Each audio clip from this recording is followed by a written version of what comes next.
Welcome to my channel Kathavadati. कहानी अच्छी लगे तो like subscribe share and comment जरूर करें। शांता देवी अपनी नौकरी से अभी अभी रिटायर हुई थी। उनके पति का साथ तो जल्दी ही छूट गया। एक बेटा था जो बड़े प्यार से पाला था।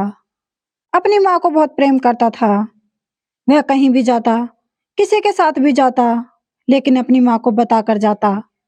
अपनी माँ से आज्ञा लेकर ही जाता था। बेटा बड़ा हो गया था तो उसकी माँ ने उसकी शादी करवा दी। शादी को अभी कुछ ही दिन हुए थे कि बेटा बहुत बदल गया था। जो हर वक्त माँ माँ करता फिरता था, अब वह अपनी पत्नी की बात मानता। अपनी माँ को कोई महत्व नहीं देता था। जो बीवी कहती वही करता। उसकी बीवी सिर्फ अपने मायके वालों को ही महत्व देती। जो उनके मम्मी पापा कहते वही करती। अपनी सास को सास तो दूर, नौकरानी भी नहीं समझती। सारा घर का काम अपनी सास से ही करवाती और खुद नौकरी करती। माँ थोड़ा बहुत कह भी देती तो बेटा यही कहता, माँ तो खाली घर में पड़ी रहती है और यह तो काम करने जाती है। तुम सिर्फ खाना बनाती और सब्जी ही तो लाती हो और थोड़ा बहुत झाड़ू का काम होता है। घर में काम ही कितना होता है, यह भी तो पूरा दिन बाहर से कमा कर लाती है। पति पत्नी दोनों बाहर घूमने चले जाते, लेकिन शांति हमेशा घर में ही रहती। ना उससे बेटा बात करता, ना बहू। दोनों काम पर से आते और अपने कमरे में चले जाते। उन्हें अपनी माँ की कोई चिंता नहीं थी। वह घर में नौकरानी के सिवा और कुछ नहीं रह गई थी। एक बार माँ सब्जी लेने बाजार गई। सुबह से कुछ खाया नहीं था और दोपहर के 1 बज रहे थे। कमजोरी की वजह से माँ को चक्कर आ गए और वहीं बीच सड़क में गिर गईं। आसपास लोग इकट्ठा हो गए। कुछ लोग उन्हें उठाकर हॉस्पिटल ले गए। जब शांति देवी की आंखें खुली तो देखा सामने बेटा खड़ा था। बेटे को एक बार महसूस हुआ कि हमने माँ के साथ कितना गलत किया है। माँ इतनी कमजोर हो गई है कि आज वो सड़क पर गिर गई और हमने आज तक उनकी ओर ध्यान ही नहीं दिया। वो पूरा घर का काम करती हैं और वैसे भी अब उनकी उम्र हो चुकी है। उनकी टांगों में वैसे ही दर्द रहता है और हमने कभी माँ को ध्यान से देखा भी नहीं। आज उसे बहुत बुरा लग रहा था। माँ को लेकर घर आया और अपनी पत्नी से बोला, तुम भी घर का काम में हाथ बंटवा दिया करो। अब माँ की उम्र हो चुकी है और कमजोरी की वजह से ये सड़क पर गिर गई थी। उसकी पत्नी गुस्से में आकर बोली, माँ जी को क्या जरूरत थी खाली पेट सब्जी लेने जाने के लिए? निकल पड़ी बस। इन्हें तो मुझे डांट पड़वाने के लिए बहाने चाहिए होते हैं। इन्हें किसने मना किया था खाना खाने के लिए? इन्हें तो बस ड्रामे चाहिए घर में झगड़ा करवाने के लिए, और तो कुछ होता नहीं। बेटे ने डांट मारते हुए कहा, बहुत जुबान चलती है तुम्हारी। माँ की तबीयत खराब है और तुम ऐसे बोल रही हो? तुम्हें जरा भी फिक्र नहीं है? पत्नी बोली, फिक्र जब की जाती है जब सच में बीमार हो। पति का गुस्सा 7वें आसमान पर पहुंच गया था। वह अपनी पत्नी के पास गया और 2 थप्पड़ लगाए। पत्नी रोते हुए अंदर चली गई। माँ ने बेटे को समझाया, बेटा ऐसा नहीं करते। 1-2 दिन में माँ बिल्कुल ठीक हो गई। बेटे का व्यवहार फिर से बदलने लगा। फिर से सारा काम माँ पर आ गया था। बेटे ने फिर उनकी कदर करनी छोड़ दी थी। एक दिन माँ की तबीयत अचानक खराब हो गई। बेटे बहू ऑफिस में थे। माँ की ज्यादा तबीयत खराब होने के कारण शाम का खाना नहीं बना पाई थी, क्योंकि वह बिस्तर से उठ भी नहीं पा रही थी।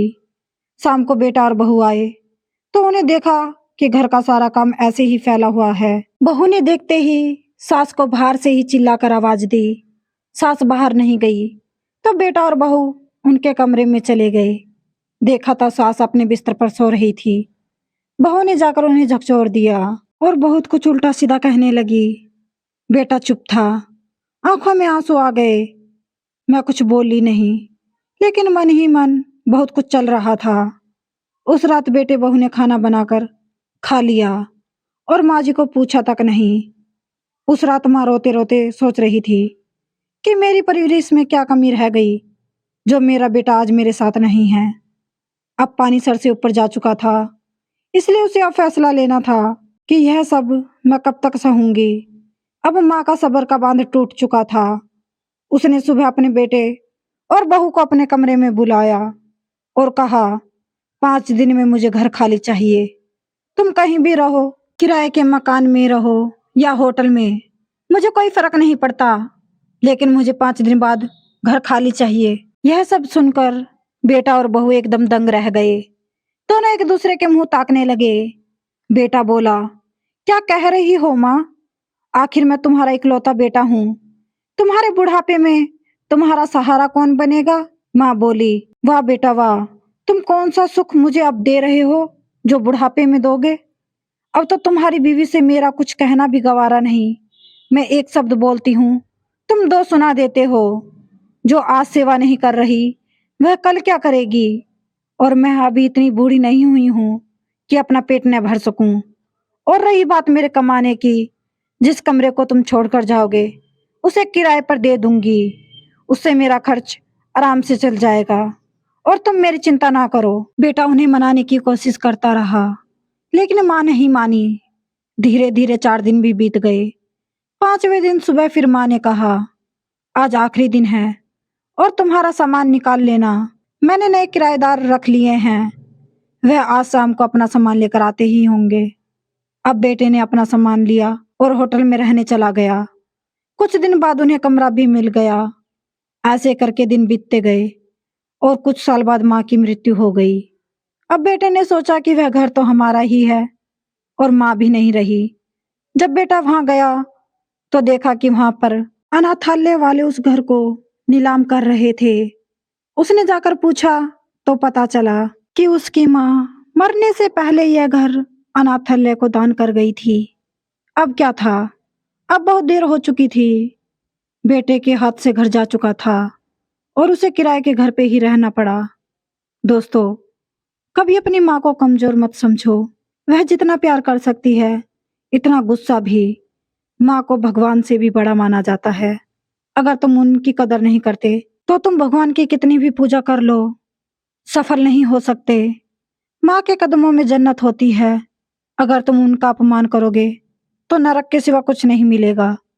इसलिए अपने माँ बाप की इज्जत करो।